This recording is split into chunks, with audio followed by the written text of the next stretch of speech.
Hi guys! So it's week 10, I can't believe it, and the garden's really pretty exciting this week. I found some things that really made me feel like a little kid again. So here we go. Here we are, here's the entrance. I have the wood to make this stronger. You can see I did my best to strengthen it up for the week, and I think it held fine. So this is the cantaloupe, and it is, as you can see, climbing up in every direction. That was really fun here. How's that? Look at this guy.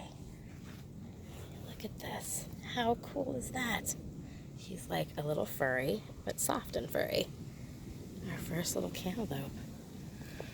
And then I came over to Sandy the watermelon. And she is a little baby watermelon. That made me so excited. It's the only one I see, but there's lots more flowers, so hopefully once she's secure on this trellis, she'll be a little happier to give us some. Now on this side, the pumpkins are growing, but not giving off any fruit yet. They don't seem quite as happy, which makes sense. They probably want a lot more land. You can see this pumpkin, and in 1 week, that whole arm grew. Because I put everything onto the trellis that I could. That whole arm grew this week. So there's Kayla's sunflower that I think is probably close to 6 feet tall. The top leaf there is definitely 6 feet tall now, and I'm glad to see that it's getting some new growth. It's going to be one of the only sunflowers that is, I think, the only two that made it. Here's the garden this week. Things are really starting to pop. Here's some gourds. I planted a lot of these. We'll see how this goes. In front here, my tomatillos. Over here, this is the green. My purple tomatillos, these are over 4.5 feet tall. They're going to be beautiful when they're full of tomatillos. So I'm pretty excited about that. On this side, the mint is doing great. The sage is really coming in nice. I do think that this ended up being tarragon, although I know I saw some rosemary, like baby rosemary. I have to look in here and see what I got under these weeds. After I weed, I'll know more.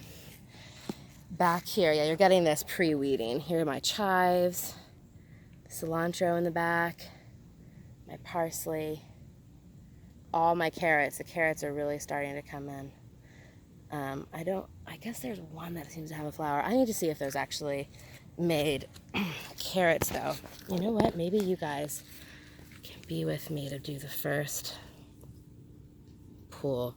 Actually, no, I can already see. I can see around that. You can see, oops, sorry, down here, where that's just not a big carrot, but it does have roots. I'm gonna let these keep growing. Sorry, I'm not doing very good videography. Okay. Over here, I have the beets. Also, you know, I just don't know if these didn't really seem to make big beets, round beets, you know? Maybe they're still growing. I'll check the dates on them. This cucumber is doing great. Let me try to get in here. My forget-me-nots came in this week. Finally blooming. And in here, you can see this big cucumber. And up there, look at that guy pinned to the fence. You can see it. It's huge. And this vine is just sprawling in every direction. It's going over there on top of my zucchini. My poor zucchini, who I thought I was doing the right thing by trying to tie it up so that it wouldn't be so much on the ground and keep pests away. This guy has not given me another zucchini since 2 weeks ago. So he clearly did not like what I did. He looks nice and healthy though this week, and it looks like I'll start to get a lot of zucchini in there. I see a lot of little babies starting. So, but yeah, lessons learned. Don't upset the zucchini. He will stop giving you fruit. These are supposed to be black-eyed peas. These are supposed to be bush black-eyed peas. I don't know what's going on here. Maybe they didn't feel they were getting enough light, but they're not flowering, and they're not giving me beans. So I'm just going to see what they do. No point in pulling them out. These fava beans I tried to just tie up and see if they got a little sunlight, if they do something. And the 3 that I tied up actually do look better. But just some buds there. This is my little orange yellow squash that I grew late, and I'm glad to see that that's going to come in handy since I've mistreated my other one, and he's mad at me now. Here's another tower of gourds. I don't know what to expect from this. It's a gourd mix. Could be anything. But yeah, hopefully it will be fun. So yeah, so here's the front part of the garden. These, as you can see, these marigolds got massive. When planting this garden, expected those to all be 10 inches high. That clearly did not happen. Here is the start of a tomato garden. I saw a blog about somebody who said to plant zinnias with your tomatoes. Best decision. They look so pretty, all mixed in here. Here's the black crim tomato. This tomato plant, I'll tell you what, this really, at first had a slow start, but look at this. Full of tomatoes in there now. Let's see if I can do a little better on my videography. I'll learn some tricks here. I mean, really, really nice. Full of tomatoes. This is a tiny hot pepper plant, which I'm so excited to see like 5 peppers on, but getting no sun back here, so I've really got to think this through if it's worth it to dig it out and move it. If you have an opinion, please tell me. Some more of these zinnias. I love zinnias. So here's the other thing we learned this week is these tomatoes are accessible to the deer from the other side, and the deer are munching on them from the other side, although now with my Jedi mind tricks, I've kept them out of the garden, which I will show you at the end of this video because it's pretty neat if you're interested in such things. Here is, this one here, this tomato, this is my pineapple. It only still has the one. The deer ate 3 off the bottom. Lots of blooms on the top, so I'm hopeful that we'll get a lot. This is the Mennonite. These should be really big, beautiful heirloom tomatoes. You can see these are really getting nice and big.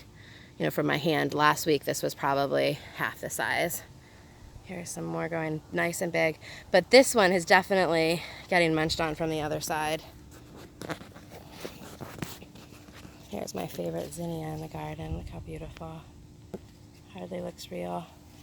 This is the pink girl that was small last week, I think. Is that this one? No, this is the Mennonite. This is the pink girl, so still small. But, you know, has 1, 2, 3, 4, 5 nice sized tomatoes and a lot more blooms up here. So, and the only one not giving me any problems about overgrowing or space. So, still a very good tomato. This is I think the Brandywine. Let's see what this is. Or better tomato. Let's see. Beefsteak heirloom. This plant is so healthy. This is the one that's just really stocky and nice. Look at these tomatoes.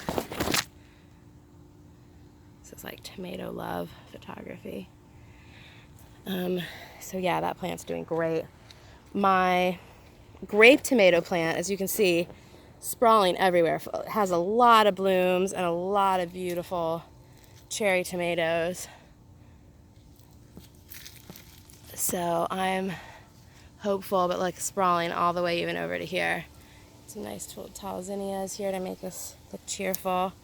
And over here, the grape tomato is really starting to look beautiful. Look at those guys. They just look perfect.